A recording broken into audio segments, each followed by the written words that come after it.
coaching training call for Review Me Marketing. Got a couple of things I want to share with you pretty quick. I think it'll be a pretty short coaching call. Wanted to cover two things. Really, one is what are some ways to make your marketing more effective? So what are all the other different forms? So if you do any kind of print, advertising or marketing, and then where do reviews play a part in that? And then how do we measure the value of a review? Uh, and then a little bit about other ways to track how well other forms of marketing are doing. So let's see, we're going to share our screen here. And let's minimize that because that's freaking everything out. So the first piece of this is the online reviews. So I just want to highlight a couple things again as reminders about online reviews. Why do you need a marketing plan around reviews? And how do you integrate that? Well, 97% of consumers do research online for local businesses. If you're not creating really good, relevant information for them to find, to learn about you, then you're missing out. One of the most trusted forms of marketing and advertising your business are online reviews. How do we know this? Well, we know from the surveys that we do that consumers trust reviews. So we're talking 8 out of 10 consumers that trust a review just as much as a personal recommendation. So think about that when you go, hey, I am personally recommending this business to you. Either that be a neighbor or a friend, and you're referring to that neighbor or friend a business that you've done business with. That's a highly trusted recommendation. And 8 out of 10 consumers trust reviews just as much as that. That's really getting into the real strong power behind a review. A quick recap on the RFP of reviews. So the recency, frequency, and proximity. Recency and frequency, what matters to Google, and Google uses this in actual ranking factors, is how recent reviews you have and how frequent are the reviews that you have. Google looks at things like what's the average number of reviews per year that you have on your Google profile. So how recent you are and how frequent you are has a bearing on how well one, people trust you, and two, how well the search engines look at it. And then proximity is a factor of what I call Q squared, so quality and quantity. How many reviews do you have? How many reviews do you have compared to your competition? And again, what's the average number of monthly reviews? What's the average number of annual reviews? Those are really important factors for your overall reviews profile, again, from trust and from search engines. And then, of course, the quality. So we talk a lot about senior living communities. Does the review itself have some of the keywords related to the business or service? Do they talk about the activities? Do they talk about the staff? Do they talk about the meals? Those are things that should be really important in terms of a senior care community. What's important to your business? Are you getting reviews that express the things that you do, the services that you provide, and the quality that they received in working with you? And how can you encourage that? And what are you doing to encourage that? So super important piece of that. You also have to look at the opposite side of why you need a plan. Oftentimes it's because of the negative side. So while 90% of consumers read online reviews, only 6% write them. So I like to say there's a lot of pent up demand for reviews. Good reviews are waiting to happen. And so we have to make it easy, and we have to ask in order to get those reviews.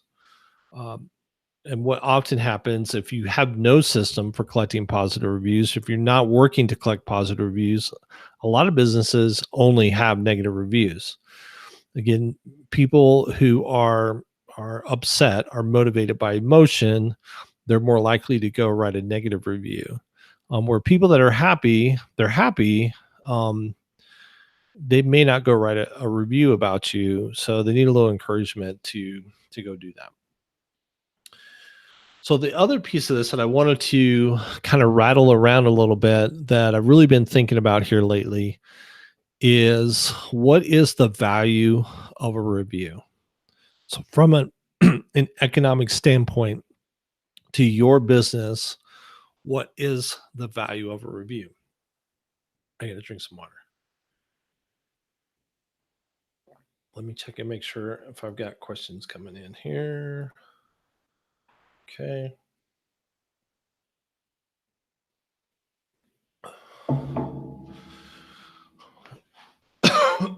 So,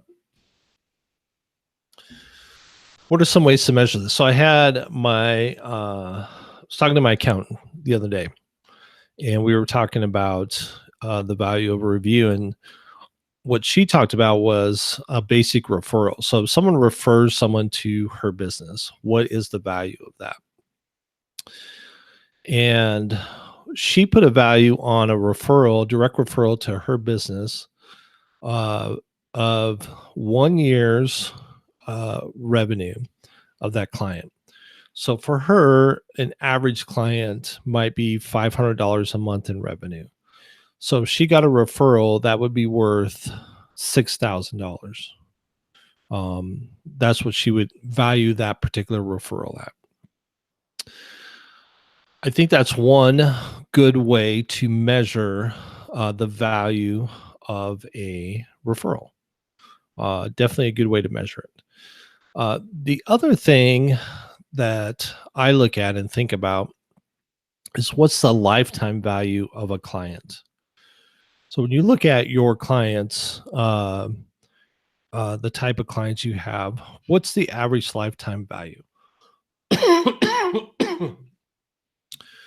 So I know, talking to a chiropractor in particular, they said the average value, I don't think it was lifetime, but the average first year value or first 2 years, something like that, was around $3,500 in terms of a revenue to the business. Uh, the and this is your average client. What's the average revenue? The assisted living industry. So the typical stay in assisted living for a senior is around 24 months. A lot of communities around $5,000, $6,000 a month. So let's say it's 6,000, 72,000 a year, $144,000. So that's the lifetime value of a client that they'll have. So when you look at that, you can look at a couple of things. One is, what am I willing to spend to get that client? And then the second thing is, going back to this, what is the value of a review? So if a review, a single review, or the combination of the reviews that I have help someone make the decision to move towards and decide to use my business, what's the value of that review? So think about your clients. And if you haven't done this and looked at what's the lifetime value of your client, of a client, I would encourage you to look at that.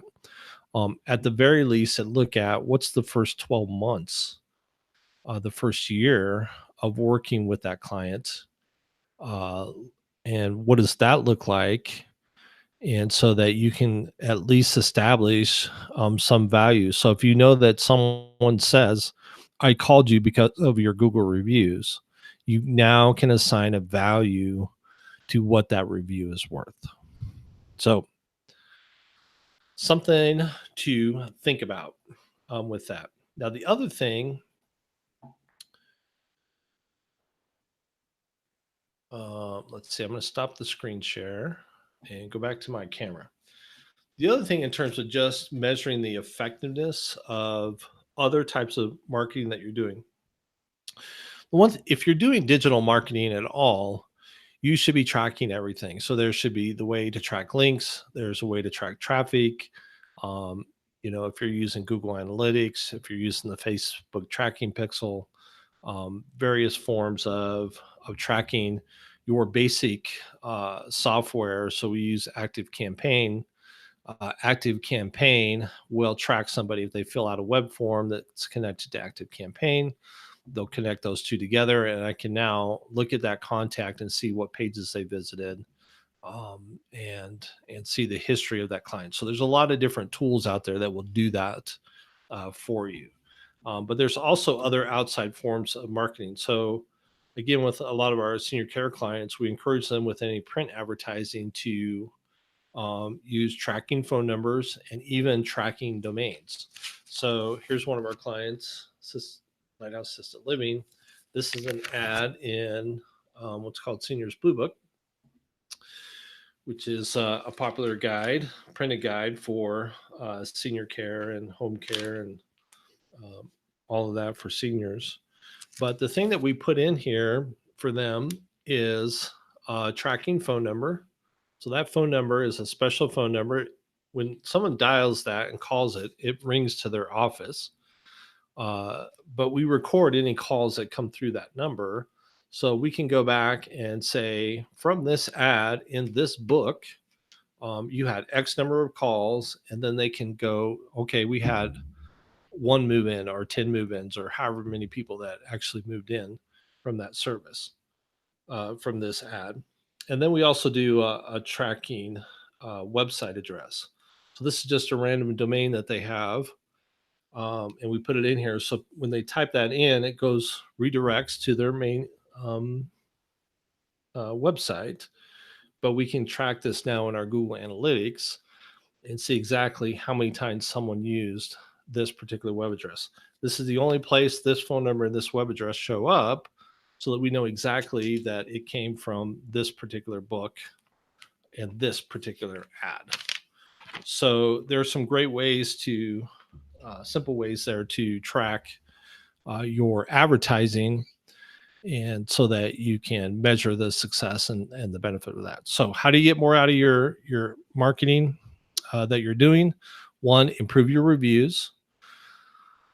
Secondly, understand the value of a review. How does that review tie to the overall value of what you provide your clients? What's the lifetime value of a client? And can we associate that with our online reviews and make an impact on an actual financial impact on the business? And then finally, how can you track other forms of marketing and advertising besides all the digital forms, any print forms, and making sure that you're measuring and tracking those as well? So that is what I wanted to share with you today. Thank you for joining us on the call.